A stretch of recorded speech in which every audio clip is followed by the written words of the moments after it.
Hello again, everyone.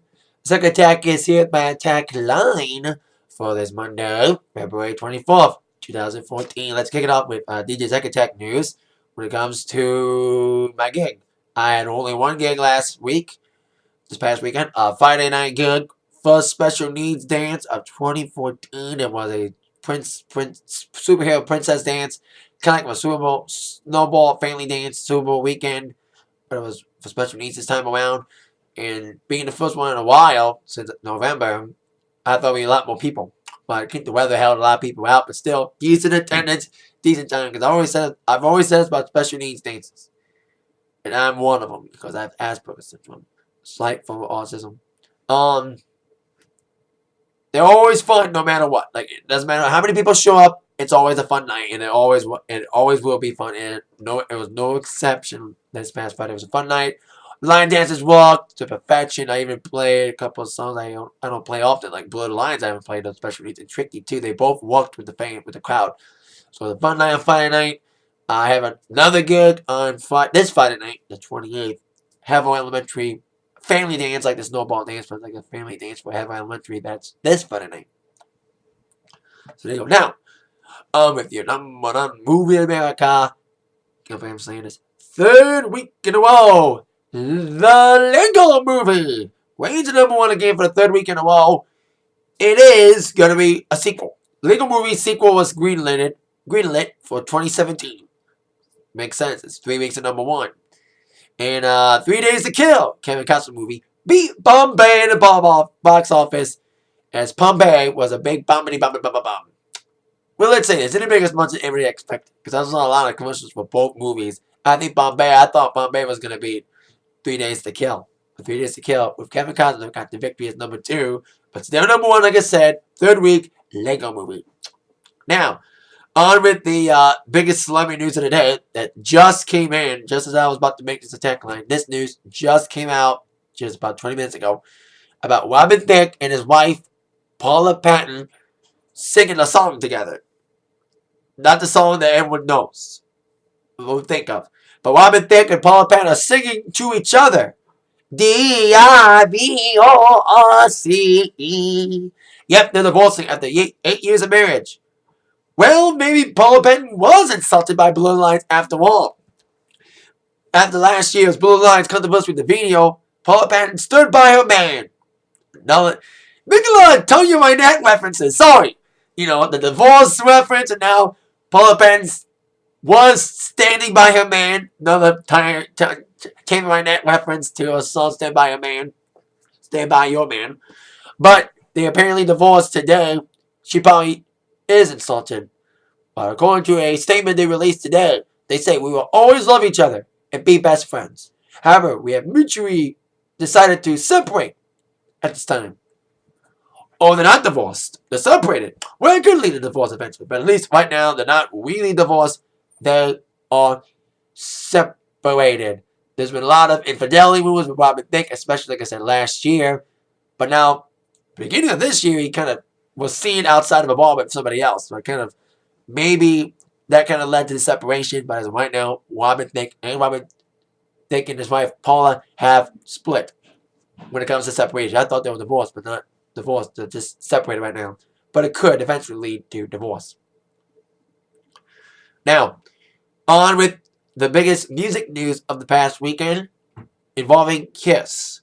Now, as we all know, Kiss is set to be inducted into the Rock and Roll Hall of Fame this year, and the tickets go on sale today for the show to be open to the public in New York. Now, the rumors, of course, the biggest question, and I even said this on my review, not my review, but my thoughts on when they first announced the inductees this year with Kiss and Cat Stevens and all them. The biggest question was, will Kiss perform with Ace and Peter? A lot of speculation was running about. And on Friday, on Eddie Trunk's radio show, host of That Metal Show's radio show, Ace called in and said that he and Peter had been denied a performance with Kiss, saying that the producers of the Hall of Fame ceremony have requested the original lineup, but from Ace's viewpoint, it sounded like Ace and Peter were being denied, and Gene and Paul would rather prefer to perform with their current lineup. Both Ace and Peter were upset and released their own statements about this situation. But Kiss held their own, saying that Gene and Paul are performing with nobody. Or as I call it, damage control. They denied that in their lengthy statement, they said that out of respect of Ace and Peter's comments, they demanded a quick response to you. Our intention was to celebrate the entire history of Kiss and give credits to all members, past and present. Ace and Peter are the foundation of what we have built and made possible, had they not been a part of it in the beginning. I'm trying to read the statement here. Contrary to claims through the media, we have never refused to play with Ace and Peter. Kiss has always been a fan like any other. This is not a statement in an emotional situation, no way to please everybody. Bring this to a quick end, we've decided not to play in any lineup and focus to be inducted. So there'll be no Kiss performance, period. Doesn't matter what lineup. Or as I call it, Eagles. You know, like it's to do with damage control. Because Gene and Paul, basically, from Ace and Peter's standpoint, denied them the performance. Now Gene and Paul are responding by not performing with anybody. So I wonder how they're going to present Kiss. Are they going to still show up to accept the awards? And who's going to... They'll probably have like some sort of tribute performance. Like some other band will perform one of their songs. So there you go. Kiss will not perform at the Hall of Fame ceremony in any lineup, shape, or form. That is kind of disappointing news to hear. The Eagles cannot be softened for this to make the fans happy. I always say in my Attack Sports, the WWE doesn't like... The WWE screws the fans over. I think Kiss screwed their fans by not having the original four perform. Or any Kiss lineup at all. This should just had a big jam with everybody. With the current four, Paul, Gene, Tommy, Eric, Ace, Peter, even Bruce Kulick should have been included. Like all of them. But fuck Vinnie Vincent. That's what Gene would say. Anyway, so no Kiss before the Hall of Fame. Of course, a lot of inductees in the Hall of Fame, including one DMC who were inducted by Eminem. Over the weekend, Eminem announced he's going on a 3-city tour with Rihanna called the Monster Tour. No dates yet, but he's saying through an interview, he revealed it in an interview with XL Magazine, that he's touring with Rihanna in August in New York, Detroit, and LA. Guessing Comerica Park or Ford Field when it comes to show in Detroit. New York, probably Yankee Stadium. In LA, Dodger. Because the same stadium. So there you go. Eminem Rihanna Stadium tour in the works. And one award that Eminem would never win. He's won Grammys and all that. He'll never win a Kids' Choice Award. Kids' Choice Award nominees were announced today with One Direction leading the pack in the award. Mark Wahlberg, star of the Transformers series, more specifically star Wahlburgers, will be hosting the show on March 29. And of course, the big nominees, big music group nominees, of course, fans will get to vote. Maroon 5, One Direction, who will win. One Republic, Macklemore. Wow, Macklemore's nominated. He's Brand Advisory Artist. Same with Pitbull, who's going up against Bruno Mars, JT, Justin Timberlake, and Pharrell. But I think, I don't know who will win this one. They got Toby Keith's not nominated again this year. I was puzzled by that. Anyway, Lady Gaga, Selena Gomez, Katy Perry, and Taylor Swift going up for Best Female.